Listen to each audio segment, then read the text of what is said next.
네, 시장 핵심 이슈 짚어보는 이슈 칼럼 시간입니다. 오늘은 GFM 투자연구소의 이진우 소장 전화 연결돼 있습니다. 안녕하십니까? 네, 안녕하세요. 네, 우리 시장도 우리 시장인데요. 미국 증시도 좀 점검을 해봐야 될 것 같아요. 최근에 나스닥만 좀 가지 못하고 다우와 S&P 지수는 그래도 좀 잘 가지고 있는 느낌입니다. 어떤 이유들이 있을지 하나씩 좀 짚어봐 주시죠. 네, 혹시 지금 뭐 좀, 전화상으로 따다닥 끓이는 소리가 날지 모르겠는데 지금 이동 중에 차 안에서 지금 전화를 하고 있습니다. 지금 빗 떨어지는 소리라서 조금 양해를 부탁드리고요. 네, 다우 지수가 어제 뭐 한 238포인트 정도 올랐습니다. 반면 이제 나스닥이 밀리고 요즘 이렇게 지수별로 좀 엇갈리는 양상인데 다우 지수 차트, 일간 차트 보내드린 거 한번 보시면은요. 어제 같은 경우에 뭐 이 지수만으로서는 5일선과 20일선이 이렇게 부딪히는 상황 하에서 그리고 특히 뭐 5월에는 팔고 떠나라 이런 시장 격언이 자꾸 언급되는 그런 시점에 그래도 첫날을 갖다가 상승 출발하는 그런 뭐 다우로서는 나쁘지 않은 모습을 보였습니다. 그 다음 슬라이드 한번 보시죠. 특히 이제 다우지수를 견인했던 주요 종목들 여기서는 어제 하루 2% 이상 오른 주요 종목들을 한번 정리해 봤는데요. 홈디포나 쉐브론, 암젠, IBM 뭐 이런 종목들입니다. 참 IBM 같은 종목들이 이렇게 그동안 올라왔던 거 보세요. 뭐 이걸 갖다가 우리가 빵 같은 그런 기술주의 범주에는 넣지 않았는데 사실 그러고 보니까 그동안 뭐 경기 민감주로의 어떤 관심이 많이 몰렸던 건 이해가 됩니다만 조금 이게 전반적으로 보셨을 때 홈디포 같은 차트만 보셨을 때도 저것이 지금 이제 더 쭉쭉 뻗어나갈 수 있는 것인지 아니면 지금 고점 찍고 밀리던 와중에 한 번 더 바짝 힘을 내는 과정인지 조금 이래저래 한번 생각할 게 많아지는 그림입니다. 다음 S&P 500 지수도 보실까요? S&P 500 지수 이렇게 오른쪽 부분에 음영 처리를 했습니다만 조금 이렇게 뭐 힘차게 뻗어가기에는 조금 에너지가 부족한 그런 양상입니다. 다음 나스닥 차트에서는 일간 차트를 보시면은 이제 확연하게 우리가 느낄 수 있는 것은 나스닥은 지금 아무래도 기술적으로 이중천정, 더블탑의 부담감을 확연하게 느끼고 있다 하는 그런 느낌을 우리가 받을 수 있습니다. 다음 슬라이드에서도 나스닥 주요 종목들 보시죠. 나스닥에서 어제 유난히 좀 낙폭이 좀 컸다 싶은 것들 한번 4개 정도 골라봤는데 테슬라, 아마존닷컴, 엔비디아 그리고 최근에 페이스북 뭐 실적 좋게 나왔다고 한번 개업까지 했습니다만 그 이후에 팔로스루 없이 조금 지지부진한 그런 양상입니다. 자 이제 뭐 나스닥은 저 이중천정을 갖다가 넘었다라고 해야 이제 지수가 좀 더 가겠다 싶은데 일단은 어제 ISM 제조업 지수가 나왔죠. 매월 첫째 날 발표되는 건데 ISM 제조업 지수 슬라이드 보시면은 조금 예상에 못 미칩니다. 특히 전월 64.7이고 이번에는 시장 예측치가 65였는데 많이 좀 이렇게 부진한 편이죠. 60.7. 그러나 이 요즘 이렇게 중국도 국가통계국에서 발표하는 PMI하고 뭐 차이신에서 발표하는 제조 PMI 같은 게 조금 이렇게 엇갈리듯이 미국도 약간 그런 양상인데 다음 슬라이드를 보시면은 마켓에서 US 마켓에서 이렇게 발표한 PMI입니다. 제조업 주황색 그리고 노란색의 서비스업 할 것 없이 아직까지 이 경기 회복의 어떤 추세가 이 마켓 PMI에서는 꺾이지 않는 양상인데 여기서는 한번 이런 상상도 한번 해보게 됩니다.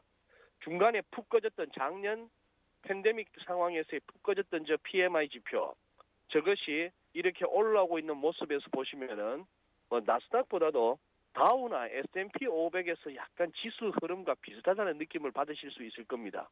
그래서 한번 이렇게도 한번 생각해 보시죠. 이 PMI 지표가 꺾이기 전까지는 증시도 뭐 그렇게 먼저 그렇게 훅 가지는 않을 것 같다. 또 그러나 일견 생각하면은 조금 앞서가는 조금 발빠르게 선행하는 것이 시장인 만큼 이 지표가 꺾이기 전에 시장이 또 이렇게 먼저 돌 수도 있다 하는 상황인데요.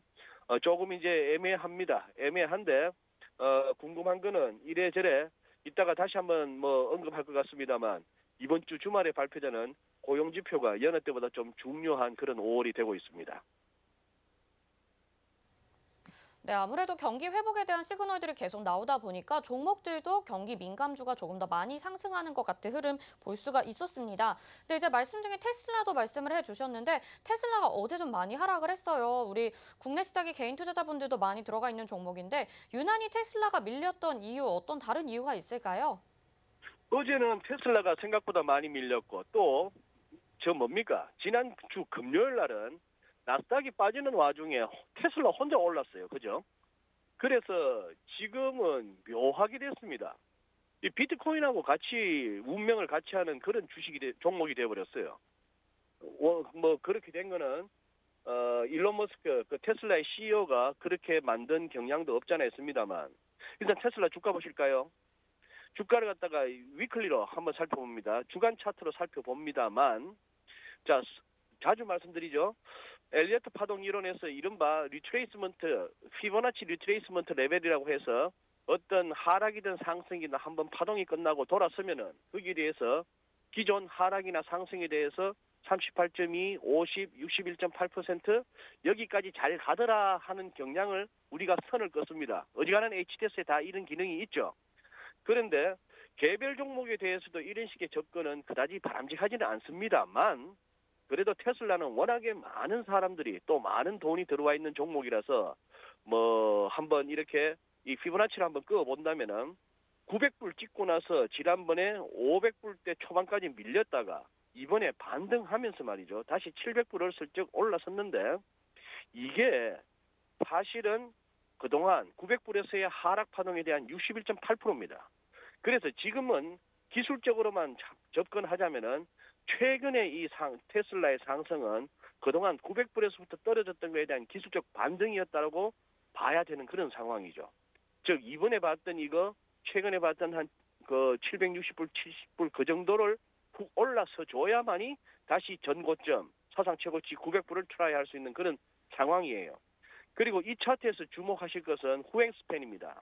왼쪽에 이렇게 데일리에서는 26일, 위클리에서는 26주 뒤로 이렇게 물려놓은 종가를 이 초록색으로 나와 있는 후행 스팬인데요.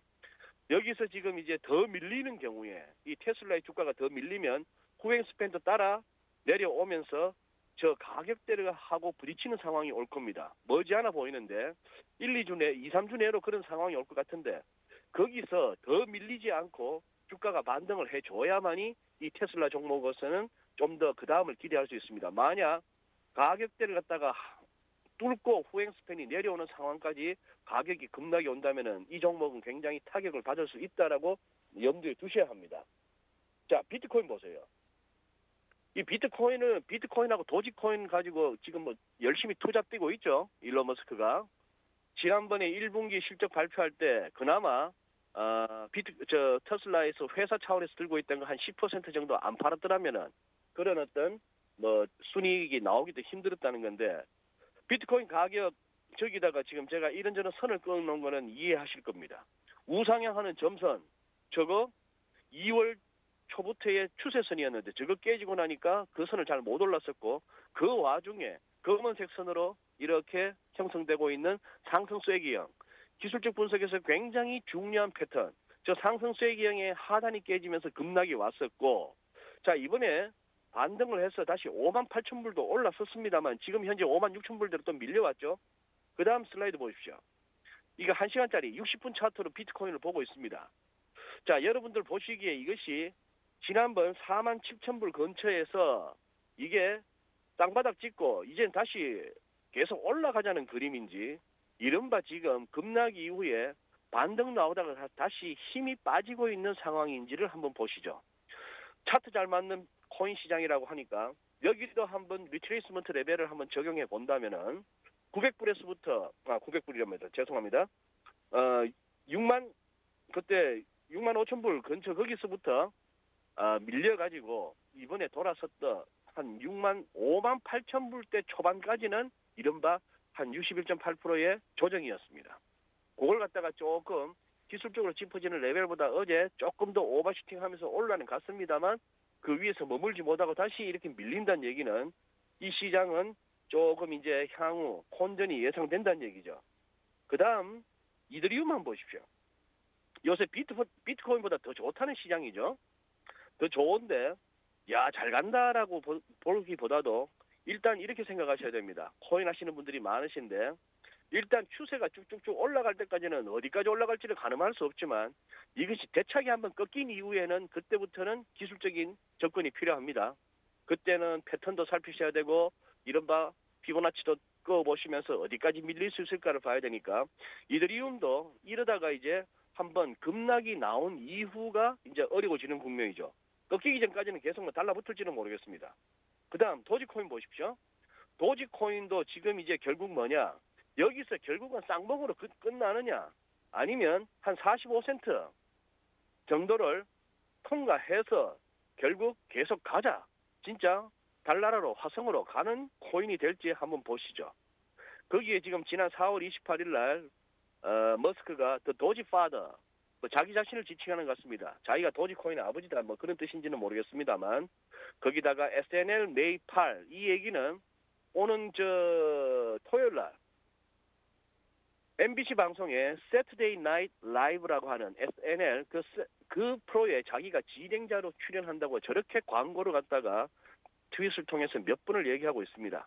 팔로워가 많다는 거, 자기 한마디에 전 세상이 춤을 춘다는 걸 알고 있는 일론 머스크, 뭐 그런 상황인데요. 그래서 지금 드리고 싶은 말씀은 테슬라는 그겁니다. 그냥 코인과 이상하게 운명을 같이 하는 그런 종목이 되었고, 테슬라 관련한 뉴스를 보더라도 그렇게 지금 주가를 갖다가 끌어올릴 만한 그런 것보다는 오히려 제대로 테슬라에 대한 어떤 환상, 테슬라에 대한 어떤 편애, 이런 어떤 좀 시각을 배제하고 객관적으로만 바라본다면은 테슬라는 사실상 지금 펀더멘털 측면에서 오히려 추가 조정을 갖다가 걱정해야 될 뉴스들이 더 많죠. 그런 상황입니다. 그러게요. 테슬라가 이제 코인과 운명을 같이 하게 될지도 좀 지켜봐야 될 것 같습니다.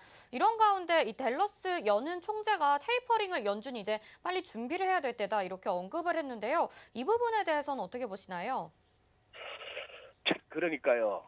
또 이게 또 짜고 치는 고스톱인지 어떤지 모르겠습니다만, 지난주 목요일 날 이제 4월 FMC가 있었고, 그때도 기자회견에서 뭐 테이퍼링 관련한 첫 질문이 나왔습니다만, 파월 의장은 뭐 아직은 때가 아니다 했는데, 자, 먼저 제가 보내드린 그 슬라이드 한번 그 파월이 시작한 말장난이라는 그 슬라이드를 갖다가 한번 띄워주신다면은, 저기 오른쪽에 저 나와 있는 검은색 그 기사 말이죠. 파월.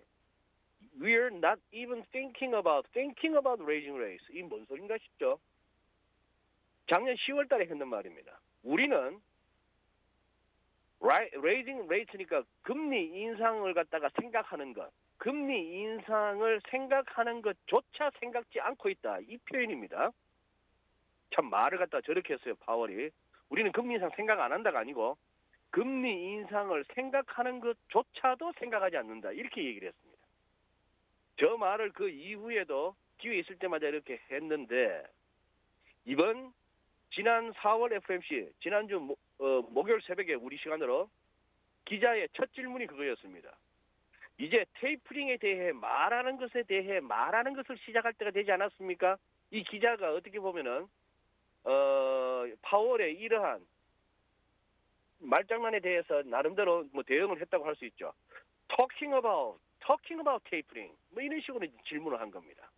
아직 때가 아니다. 뭐 파월은 단호하게 얘기했습니다만 그러고 나서 딱 이틀 후에 슬라이드 한번 넘겨주시면은 댈러스 연방은행의 로버트 카플란 총재가요. 이분은 조금 이렇게 뭐 중도 진영이라고는 분류는 됩니다만 제가 봐서는 그나마 매파 진영에 가깝습니다. 그동안 쭉 해왔던 얘기는 주로 달라스 연방은행 그 홈페이지에 들어가 보면은 이 카플란 총재 명의로 해서 에세이나 무슨 논문 같은 게 올라와 있는데 주로 corporate debt, 즉 기업 부채 이런 것들이 너무 많고 전반적으로 과잉 유동성 여기에 대한 어떤 우려가 컸었는데 이번에 결국 마케도치 기사는 저렇게 썼잖아요. 연준은 이제 테이퍼링에 대해서 말하는 것을 시작해야만 된다 이렇게 얘기했습니다. 자 그리고 카플란 총재는 금융시장 내의 과잉과 불균형 이걸 갖다가 강조했는데요. 결국 이것은 이제 어떻게 보면은 파월 의장도 예고했던 우리가 테이퍼링이나 금리 인상에 나서게 되면은 훨씬 이전에 시장과 소통하겠다 했던 그 첫걸음인지도 모르겠습니다. 자, 그래서 아까 고용 지표가 중요하다고 말씀드렸던 이유는 그 다음 슬라이드 보십시오. 우리 이른바 난판 페이롤이죠. 매월 첫 주 금요일 날 발표되는 고용 지표죠. 자, 지난 3월 달에 91만 6천 개의 일자리가 창출되었습니다. 자, 지금 작년에 쭉 빠졌던 한 달 만에 2천만 개의 일자리가 사라진 이후로 지금 저렇게 계속 회복되었음에도 불구하고 아직까지도 한 850만 개 정도 일자리는 회복이 안 됐다는 얘기죠. 파월 의장은 지난 3월 같은 고용지표의 개선을 계속 보고 싶다라고 했습니다. 자, 그렇다면 이번 달에 그러면 현재 예상은 97만 개 정도까지도 올라와 있는데 이번 달에도 그러면 한 100만 개 가까운 일자리가 회복될 것이냐. 그 다음 실업률도 보시죠. 그 다음 실업률 차트도 보시면은 작년 2월만 하더라도 3.5%라고 해서 역대급으로 낮았던 실업률이 그만 코로나로 인해서 4월 달에는 14.8%까지 올랐던 것이 지금 이제 6%까지 내려와 있습니다. 자, 이렇게 해서 난판 페이롤과 실업률이 발표되는 금요일 날 좋게 나왔을 경우를 한번 생각해 보시죠. 또 러플리 한 95만 내지 100만 사이에 일자리가 창출되고 실업률은 또다시 6% 밑으로 해서 뭐 5자로 시작하는 5.9나 5.8로 이렇게 나온다고 했을 때 그랬을 때 시장 반응이 궁금하다는 얘기입니다. 그날 미국 증시가 오르고 왜? good is good이기 때문에 좋은 건 좋은 것이기 때문에 우리가 한동안 지표나 실적이 나쁠 때 증시가 올랐습니다. 왜? bad is good이라 해서 이러면은 재정정책, 통화정책에서 더 완화적으로 돈 더 풀 거야라는 기대감으로 간다라고 갖다 붙였습니다. 그런데 또 좋게 나오면 장이 빠질 때는 good is bad라 했죠. 이러다가 딘축으로 돌았을까봐 하는 우려 때문에 뭐 이런 식으로 시장을 해석해 왔는데 좋게 나왔을 경우 그렇게 된다면 당장 우리가 생각할 수 있는 것은 이것은 연준의 자산 매입을 줄여나가는 테이퍼링이 땡겨질 수 있다라고 해서 시장이 빠질 것인지 그것이 아니고 이것은 좋은 것이야. 경기가 확실히 살아나고 있는 것이야 라고 해서 고용지표 호조에 주식도 오르고 뭐 이런 식으로 가준다면은 이제 5월에 팔고 떠나라는 잊어버려도 되는 겁니다. 그러나 고용지표가 좋게 나왔을 때 오히려 미국 증시가 빠진다. 그렇게 된다면은 시장은 조금 이제 그동안에 유동성 그 힘을 기대하기가 조금 힘들어졌거나 아니면은 이미 선반영이 너무 많이 되었거나 이런 식으로 또 해석하면서 조금 조정 가능성에 대비해야 되는 그런 식으로 가야 될 것 같습니다. 시장이 어떻게 해석하느냐에 따라 달린 것 같고요. 우리 증시도 좀 보겠습니다. 지금은 다행히 상승적으로 전환을 했는데 공매도의 영향 때문인지 최근에 굉장히 주가 흐름 좋지 않았었잖아요. 우리 증시와 함께 환율도 좀 짚어주시면 좋을 것 같아요. 좀 압축해서 짧게 부탁드리겠습니다. 네, 뭐 코스피나 뭐나 할 것 없이 자 이번 5월은 굉장히 많은 어떤 페이크가 난무하는 시장이 될 것 같습니다. 우선 공매도가 재개되고요. 그리고 공매도 이전에도 시장이 많이 올라와서 우리 코스피만 하더라도 차트 보시는 분들은 야, 이거 잘못하면 쌍봉이냐 이런 생각을 하실 수가 있죠. 이중천정으로 끝나는 거냐 하는 생각이 들 수도 있고 코스닥은 또 음봉이 좀 가파르게도 나오고 해서 약간 겁을 주는 그런 상황입니다. 그래서 하루하루 이렇게 좀 등락이 달라질 수도 있고 이 와중에 뭐 공매도 취약 종목은 어디고 뭐 어느 종목은 뭐 때문에 가고 이거 너무 머리 아픈 얘기인데 조금은 이렇게 한번 저로서는 그렇게 말씀드리겠습니다. 앞서 말씀드린 것의 연장인데 이번 주말 미국 고용지표 보고 나서 5월뿐만 아니라 2분기 전체적인 시장 흐름을 갖다가 한번 가늠해 보시죠. 그전에는 등락이 왔다 갔다 할 겁니다.